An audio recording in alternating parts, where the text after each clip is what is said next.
Namaste, and welcome to our continuing series, Explorations in Savitri, with our beloved brother, Alok. We continue now, Book 3, the Book of the Divine Mother, Canto 4, the Vision and the Boon. And I believe we got to this great beautiful passage. Yes. Where would you like to begin, Alok? We'll begin where the, omnipotence flaming I saw the omnipotence flaming pioneers.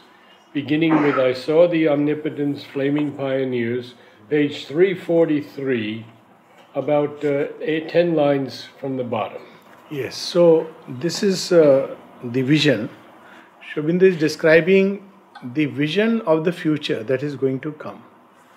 And he sees two things. One is that there is a destruction. Now, why this destruction is necessary? At an individual level, at a collective level, if we don't destroy the past, all that holds us back, we cannot move into the future. So that's why this destruction and creation is an ongoing process. But when there is a leap, then they both become absolutely intensified. So Mother speaks of it that at this point of time, we have on one side forces of destruction acting tremendously. They are also doing a work, clearing the past. And at the same time, constructive forces which want to bring in new things. And we have to align with one or the other. And she says it's much better to align with the constructive forces. So, though both are serving the divine plan, you see, that's where the element of choice comes. Because, when we say that all is one, it can be very misleading when received with an unchastened mind. So, in the Mahabharata, the divine is also acting in Duryodhana and in Arjuna. But it is much better to align to the divine in Arjuna than to the divine in Duryodhana. You remember the quote, before dying, falsehood rises? Yes. That is to Huta she wrote, 72, yes. I think 15th August, that before dying, falsehood rises to its full swing. So it is the process. And another place he says that both good and bad have become extreme in today's world. Yes. Which is what we actually see. That on one side, evil has become so evil that you can't imagine. At the same time, there are exceptional goodness which you discover time to time, even in children, that you can't imagine. Some of these children, now when I look back, I've been very fond of these mythologies which I have been watching and been very happy to read those stories. But now when I watch at another level, and I see Indra is getting so arrogant and proud just because, a mala is being given to him. I say, what kind of God? Because human consciousness is advanced. And Mother says that the gods of the Purana, some of them are worse than human beings. They are so jealous, ambitious. Actually, and today's, again another comparison which I give, like, if you go back to the old world, if you want to know about Bhakti, the best book people recommend is Narada's Bhakti Sutra or Shandilya's Bhakti Sutra. They are also very good. Narada's Bhakti Sutras are really wonderful. But now for the new age, when you read prayers and meditations, everything appears so dull, insipid. You wonder, where was this bhakti hiding? Nowhere in any literature. And I can tell you with some, I won't use the word authority, but having read a vast array of all kinds of literature, nowhere you find such bhakti as you find in prayers and meditation. So it is a new age and accordingly a new consciousness which far surpasses. And I see some of the children and those who come new crop of sadhaks, and we have children, the very fact they sit and listen to Savitri under any compulsion, it's like, amazing. So the world is changing. Times are changing. And so how does the divine change the world? We think of policies, systems, governments, machinery, laws, rules, regulations. That's our way of changing. We think if we could, instead of this rule, we could have that rule. Things would be better. And sometimes compromise. Compromise. Instead of this joker, if we seated another lesser of a joker, life would be better. But the divine doesn't do that. His way is he changes the DNA. Literally so. And literally so because Mother speaks of it in her conversations in 1958 that the new substance has been accepted by material nature. Yes. Which means the children who are going to come, they will have integrated within their DNA, literally, this new substance. So their way of thinking, responding are going to be very different. See difference, not because they have been given this new education or nothing, just they'll be born different. So this is what is being described here. Shobindra has already foreseen it, and it's a wonderful passage that what kind of these new children will be. I saw the omnipotent's flaming pioneers over the heavenly verge which turns towards life, come crowding down the amber stairs of birth. You know, it's interesting. The passage is very clear that I have seen these souls which have waited for hundreds of years for this moment, Mother has said, to enter into creation at just this moment. They have waited. Now Shobindra uses the word amber. Amber. Yes, this is very important. Tell me why. What could it mean? One is it's a yellowish gemstone, and that's the typical meaning. It's raisins which have this color, and one can try to understand yellow amber stare. But there is a very different kind of meaning you can derive out of it. Very modern, and Shobindra has used many modern images in Savitri, so it may not be way off the mark. Now, what is amber? You have the green light and the red light. The light in between, yellowish light, is actually called an amber light. So, what is amber? You are waiting. It goes with the passage. They are waiting. Amber say where they have been given the go ahead signal, but they are waiting when there will be the green and I'll come. This is purely a very personal sense, but I love it. Whether traffic lights existed at that time or not, I don't know. But Shobindra is talking about future. But Nolini speaks about amber. Okay, what does he say? He speaks about the amber light. I'll find the passage. Yeah. So I found it very, beautiful that these are souls waiting for the amber stairs of birth. Like there are several stairs, and one of them is when they are in the waiting. And now they will enter into this world. Forerunners of a divine multitude. They themselves will not be the supramental beings, but they are the forerunners. Yes. So they will find the way, the passage. So lot of human beings today, lot means compared to maybe 50 years back. So today we have at least a group of humanity who are exactly in the same position like the nomads of early primitive humanity. Imagine the first few human beings during the ape world.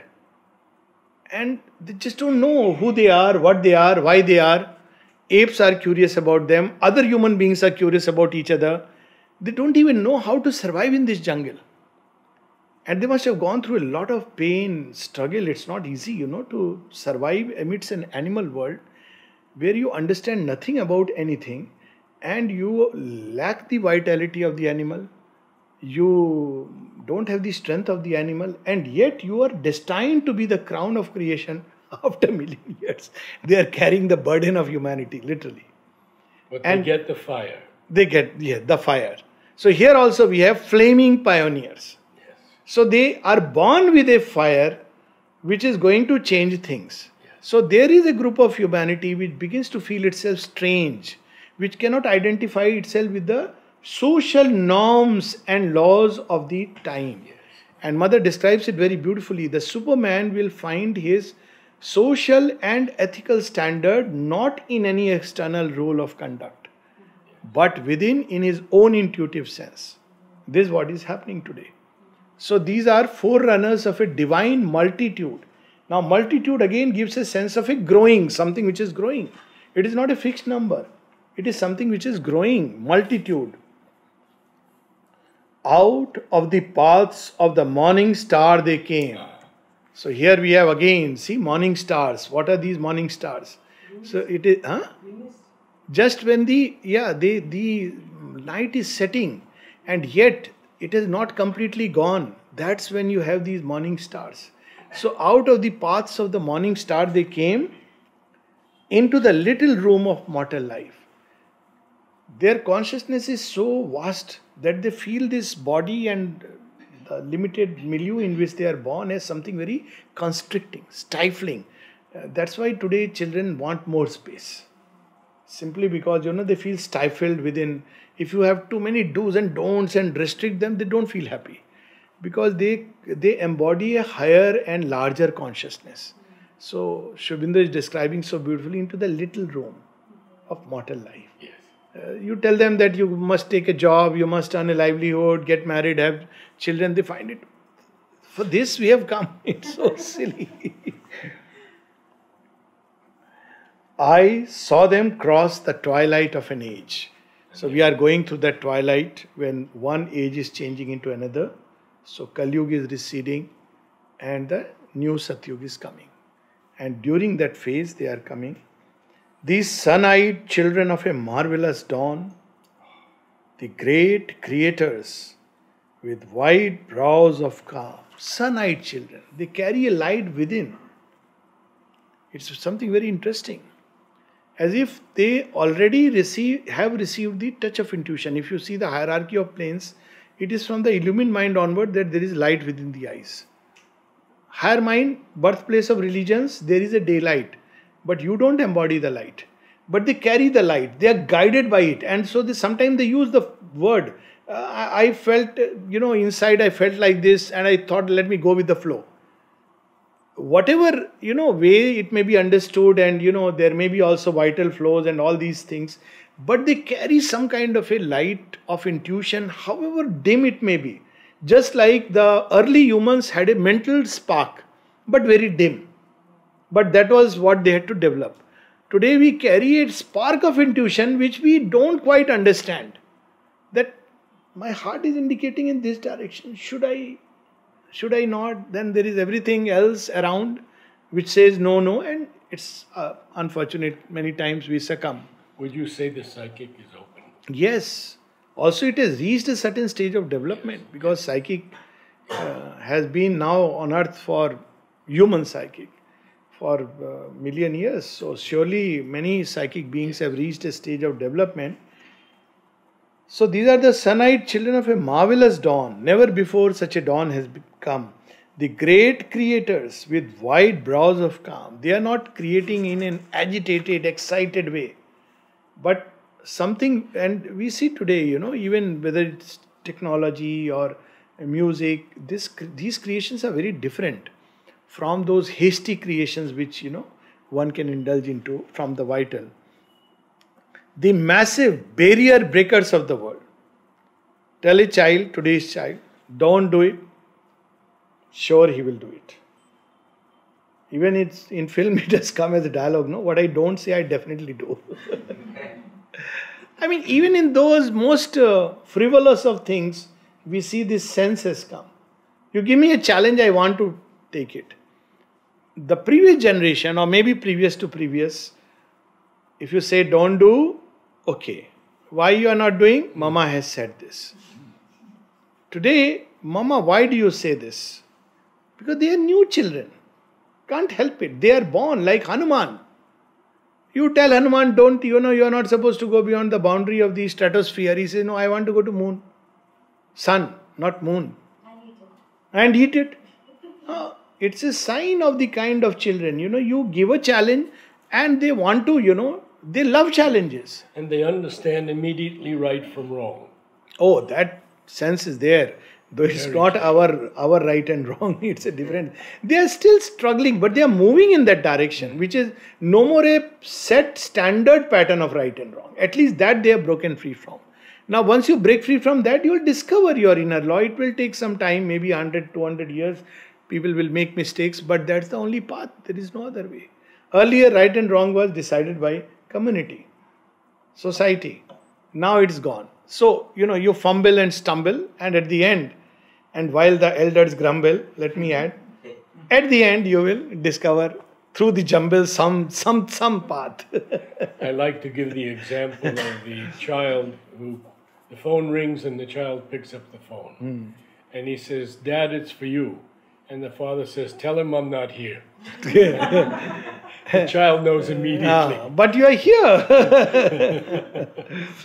See how some of the stories, how these old patterns broke in the ashram context. They look like funny stories, interesting stories, but there is a reason behind it. You know how Amal Kiran had come.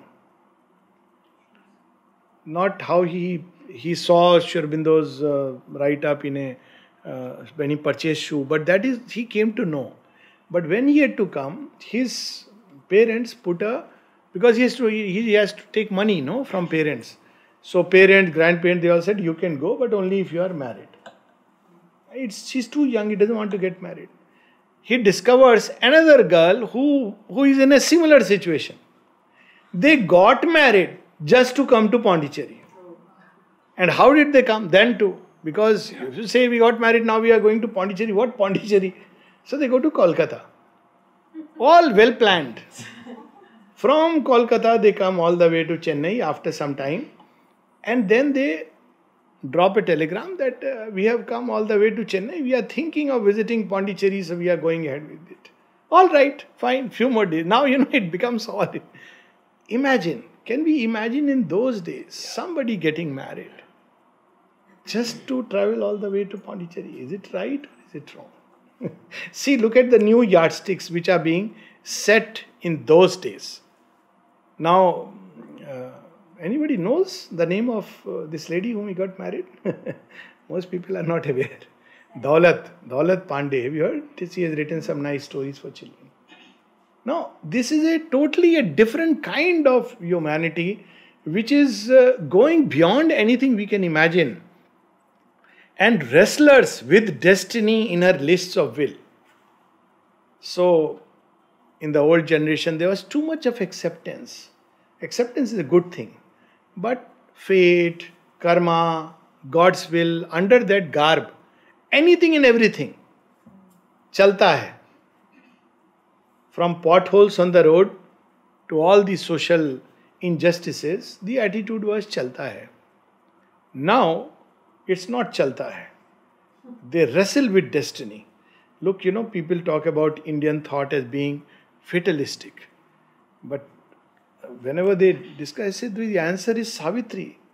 Savitri knows it is destiny and yet she wants to change it. That is what is the kind of consciousness that we must have. Not inevitable destiny, what can I do, my circumstances. Then mother said, then don't complain, then remain a slave of circumstances and suffer. Then don't complain that there is suffering. I have chosen a kind of circumstances. But real humanity is when you break free. Even if you are not allowed to break free, you struggle. One day you will break free. Keep your consciousness free even when your body is enslaved. Because you want to break free. And these are the children. The laborers in the quarries of the gods. Now why he didn't say garden of the gods and see everything. Quarries are what? You are digging deep to take out some stones to build something which will happen much later. So they are laborers in the quarries of the gods. The messengers of the incommunicable. You see, sometimes I get so amazed hearing some of these casual statements and they are very intuitively said. I was one day expressing my inner anguish, sharing it with someone. I said, some ashram inmate, not much educated or something. I said, why this? There is a great anguish. The divine should be all the time, every time present. There should be no separation at all. All the time with every sense you must be able to. It was an aspiration which I was sharing. So the other person is just smiling. So I said, why? Am I not saying anything correct? So the person says, but where is the separation? Now, I said, this is... I said, this is the profound truth. I quite agree. And instantly. Now you see, both are right. There is the aspiration and the anguish. There is the other very profound truth.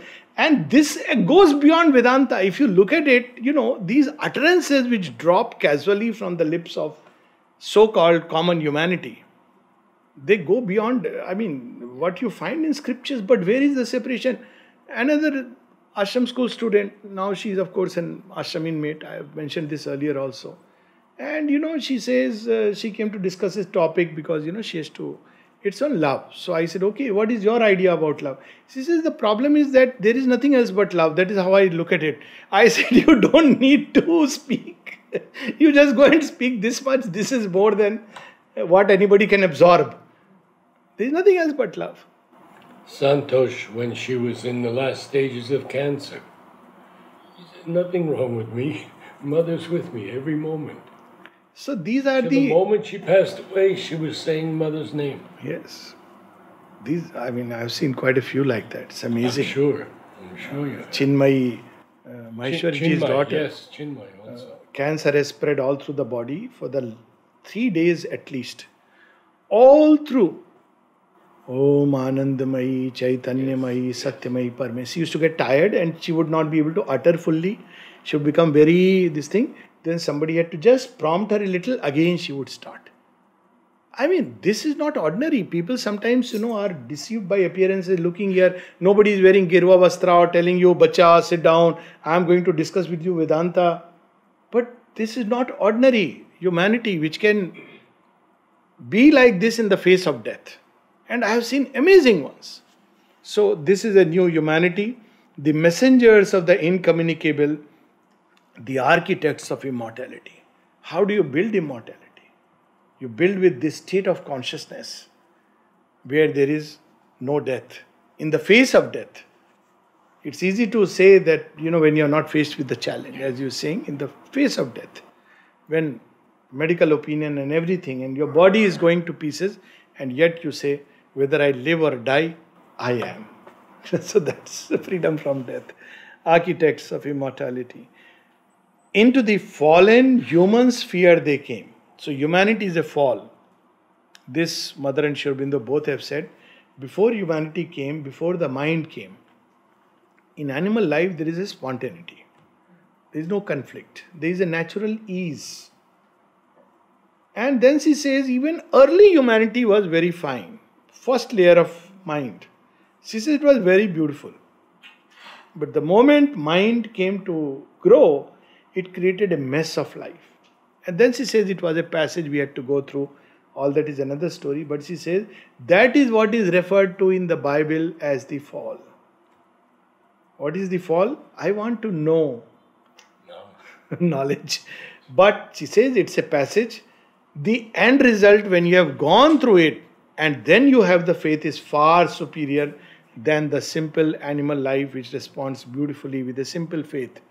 This result is going to be far superior. So it had to go through. So into the fallen human sphere. They look like human beings.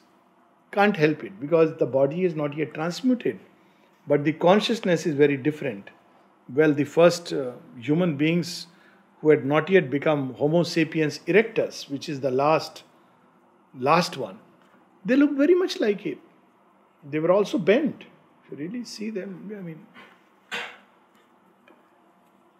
faces that wore the immortals' glory still, voices that communed still with the thoughts of God.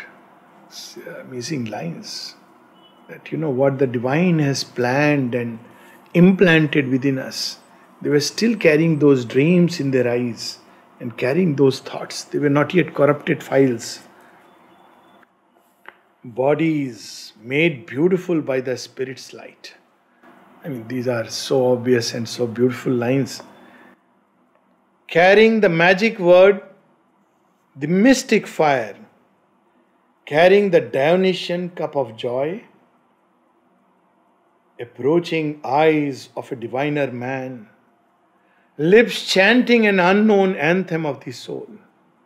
This is the inner state, carrying the magic word, the word that has the key, that vibration. They carry within them that vibration which has the key, which is like a key to open the doors. Just born with it. Can't help it. Divine has sent them in this world with that vibratory mode which is not otherwise accessible. So they have the magic word, Khulja Simsim, with which the doors get opened. They slip into those states of consciousness as children, and we don't even know. We tell them that, no. We miss many parents. Discourage it. These children carry this key which opens the doors.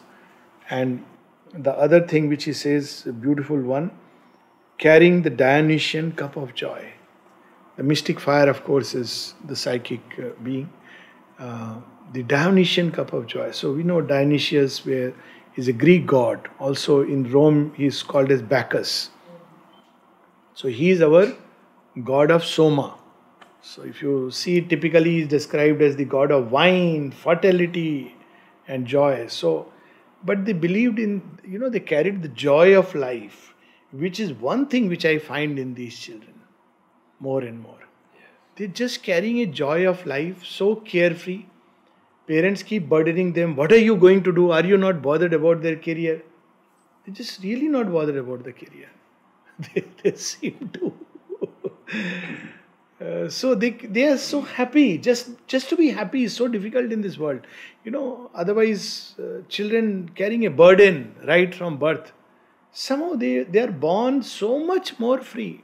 The whole world is there now to explore. And this kind of carefree state where they are naturally happy.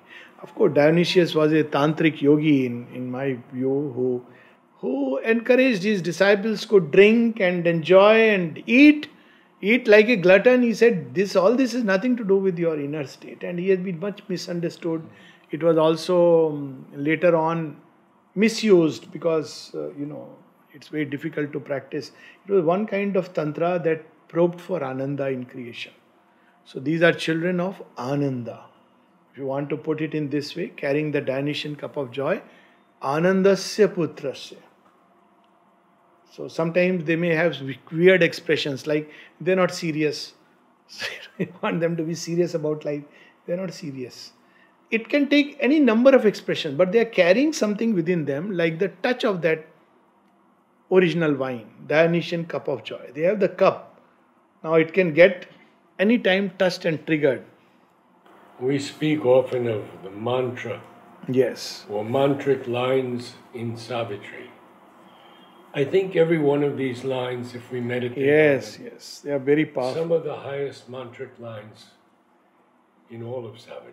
See, these lines we are reading, carrying the magic word, the mystic fire, carrying the Dionysian cup of joy, approaching eyes of a diviner man, lips chanting an unknown anthem of the soul, feet echoing in the corridors of time. So these are the children of the new age, lips chanting an unknown anthem of the soul. It's no more, punarapi janamam, punarapi maranam, something else. They are singing the song of divine victory. They're not escapists. The unknown anthem. The soul has never sung like this. So this is what they are born with. High priests of wisdom, sweetness, might and bliss. So it's an integral truth. So wisdom which is one with might and sweetness and bliss. Truth which is one with bliss. That is how the Vedic seers saw it. People who say truth is harsh, bare reality, surely don't know truth. Truth is the sweetest of the sweetest. It is nectar itself. It is ananda.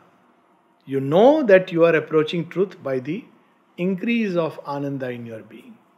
And if you are getting serious, then something is wrong. Mother says we should avoid the company of people who are too serious.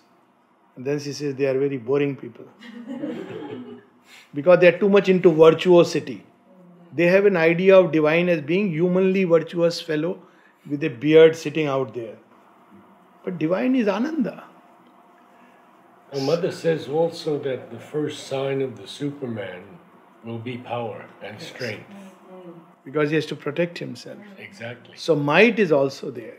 Yes. This might is not see how the might changes. In animal world, might is brute, physical, vital.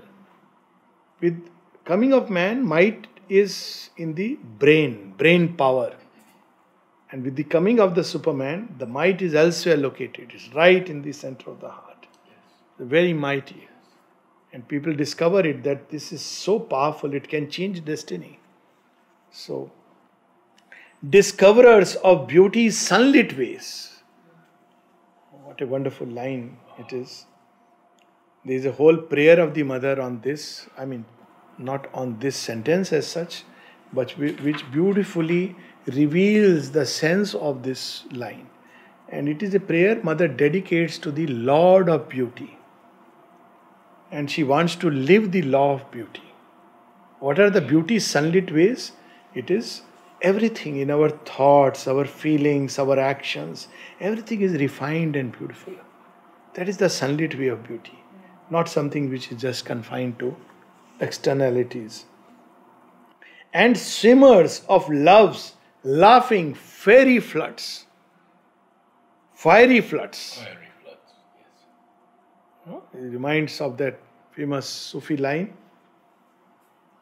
ये इश्क नहीं आसान, बस इतना समझ लीजिए, एक आग का दरिया है और डूब के जाना है. You know, this love is not easy.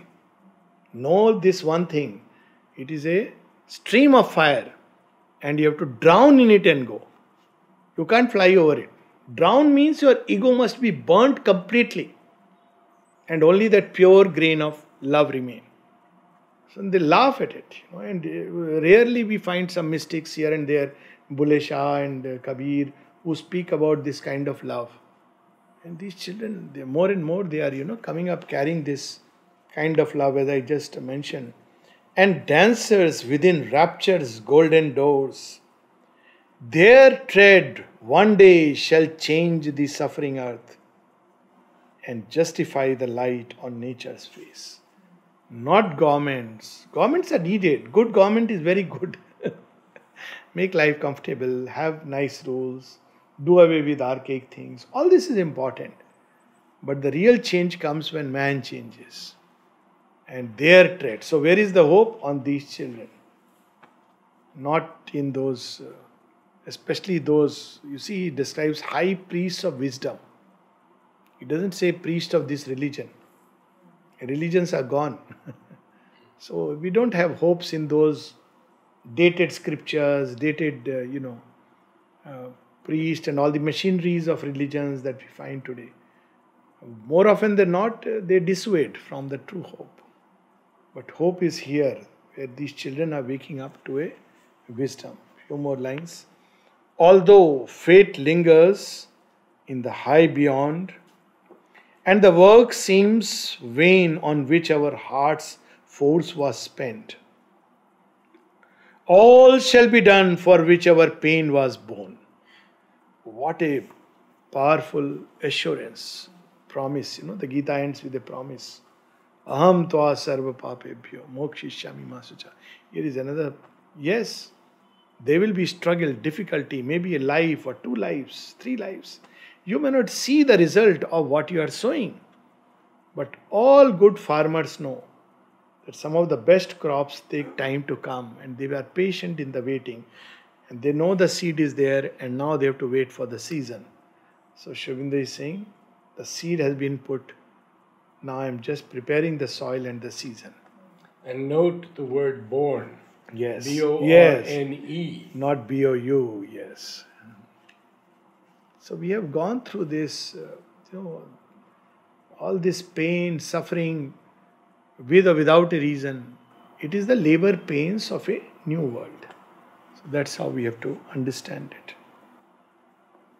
Even as of old man came behind the beast, this high divine successor surely shall come behind man's inefficient mortal pace. Inefficient? Yes, of course.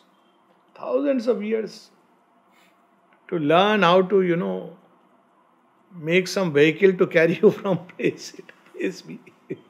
Thousands of years. This last century, it's accelerated mode.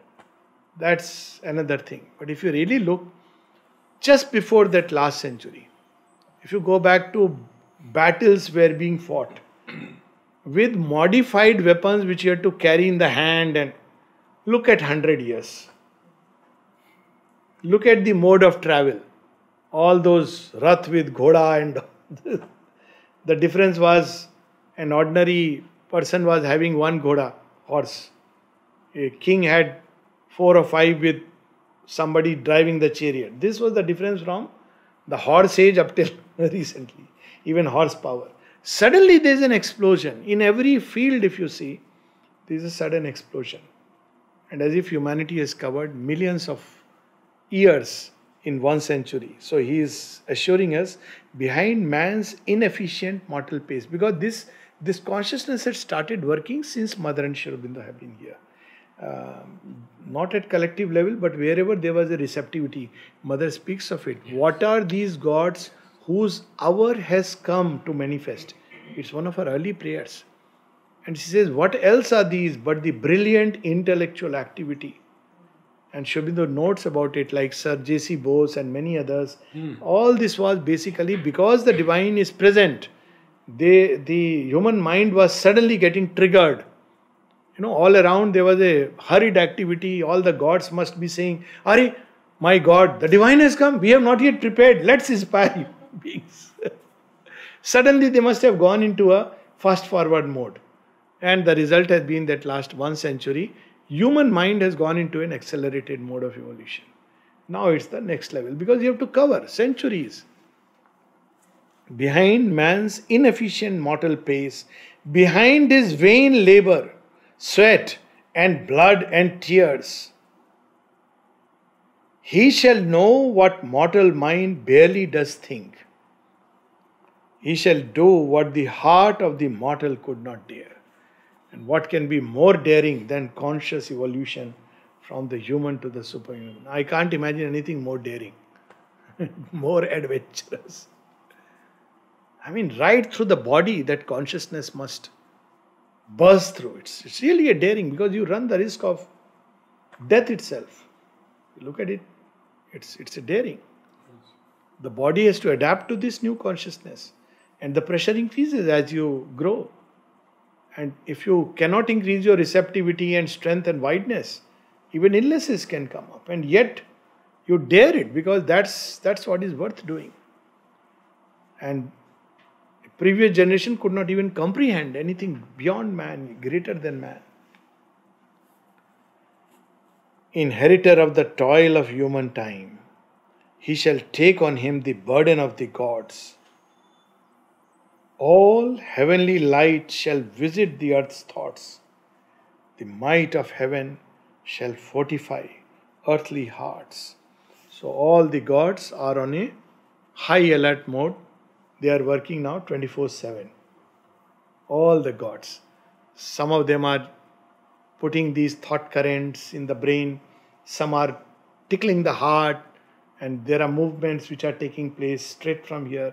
Some are touching the life force and bringing in new kinds of experiences, as you said, in the face of death, even experimentation of that kind. On the body they are working, even the gods of the body. We don't understand it because medical science is way, way far behind. That's what I keep saying, that people think that human anatomy is fixed.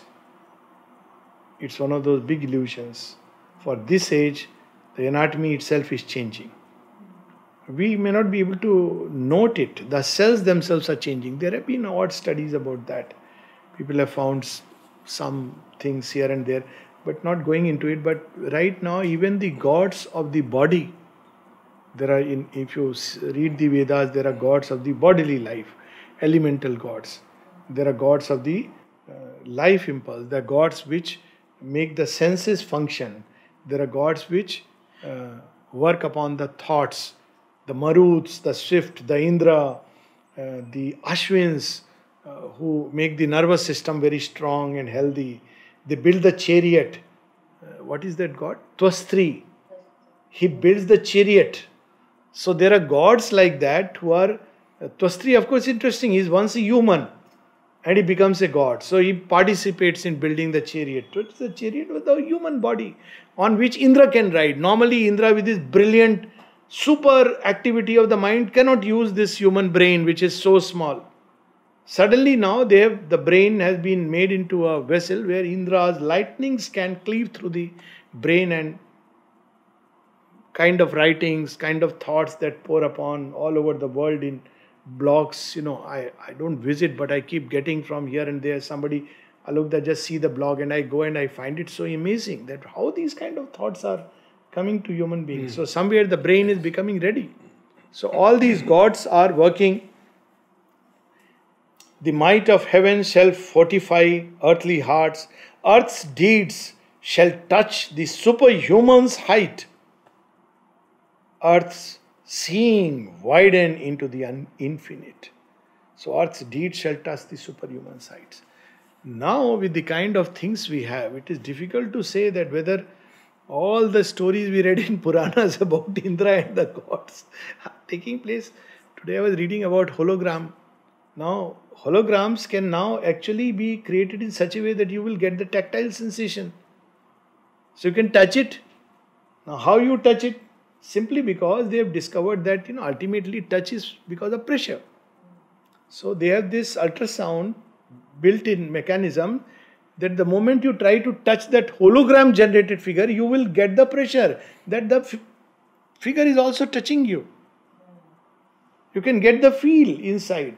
Now, if you really look at it, it's like, Indra suddenly vanishing and manifesting upon earth.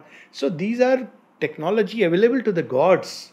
Because why they could use this technology? Because the body of the gods is plastic. It's made of subtle matter. So it was easy for a god to suddenly, with the thought, disappear.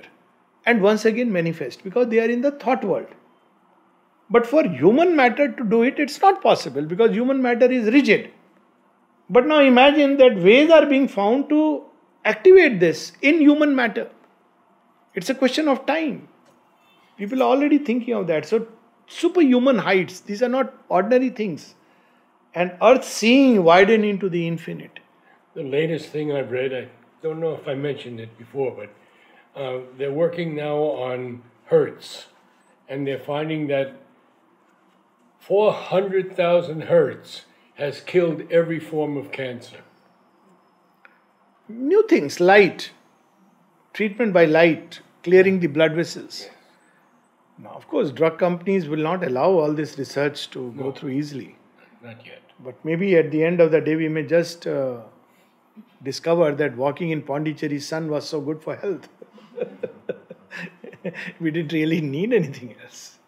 So you see, all this seeing widen into infinite, I often use this word, pardon me, but I use the word mohalla mentality.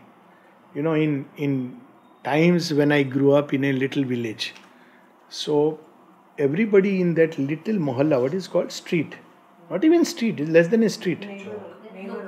Nukkad. People would be, their limit of thought was neighbors, few doors this way, few doors this way. What they are doing, so much is happening in the world, no. What they are doing, what his daughter is doing, what his bahu is doing, this was their going to temples, this was the gossip corner. Now, people talk about landing on Mars. It's something amazing. I mean, even at a material level, at every level this is happening. I'm not saying that we have to look only at the material, but look at it, that human consciousness within this span of time I have seen, and I'm sure many will understand, thinking of something beyond your village or at the most your district was almost unthinkable. Mm-hmm. You could only dream of some distant place like capital of India. In my teens, I lived in a place called Little Italy in New York City. And in that area, the old ladies would watch everything in one block. Yes. And that was their whole life. If some stranger came in, they would warn everyone. Yeah. And if they were asked, where is Italy? They would say, where we are living. It was like that. It was unimaginable to, even conceive. Now we conceive of the life of the planet. Yeah. We talk about the earth is breathing. It's beyond, we must conserve water. An average person will say, why should we bother? I'm having enough water in my tap. But no, people are becoming conscious that we must conserve the energy. We must think about the planet. All these kind of changes is a widening of consciousness, indicative of the widening of consciousness. So all this has been foreseen. We are only playing a fixed day and night match. Right? And Lord Sri Aurobindo has seen it. Yes, so we close here. It's wonderful on this eve of, they use the word Mother's Mahasamadhi for tomorrow. I use the word the day of Mother's great transmutation. So tomorrow we'll meet and read that wonderful invocation of the Divine Mother, which is so appropriate for the day that we are approaching. It will be an honor for all of us to be here on Darshan Day. So 8:15, and there is the invocation of the Divine Mother and her great assurance and the boon.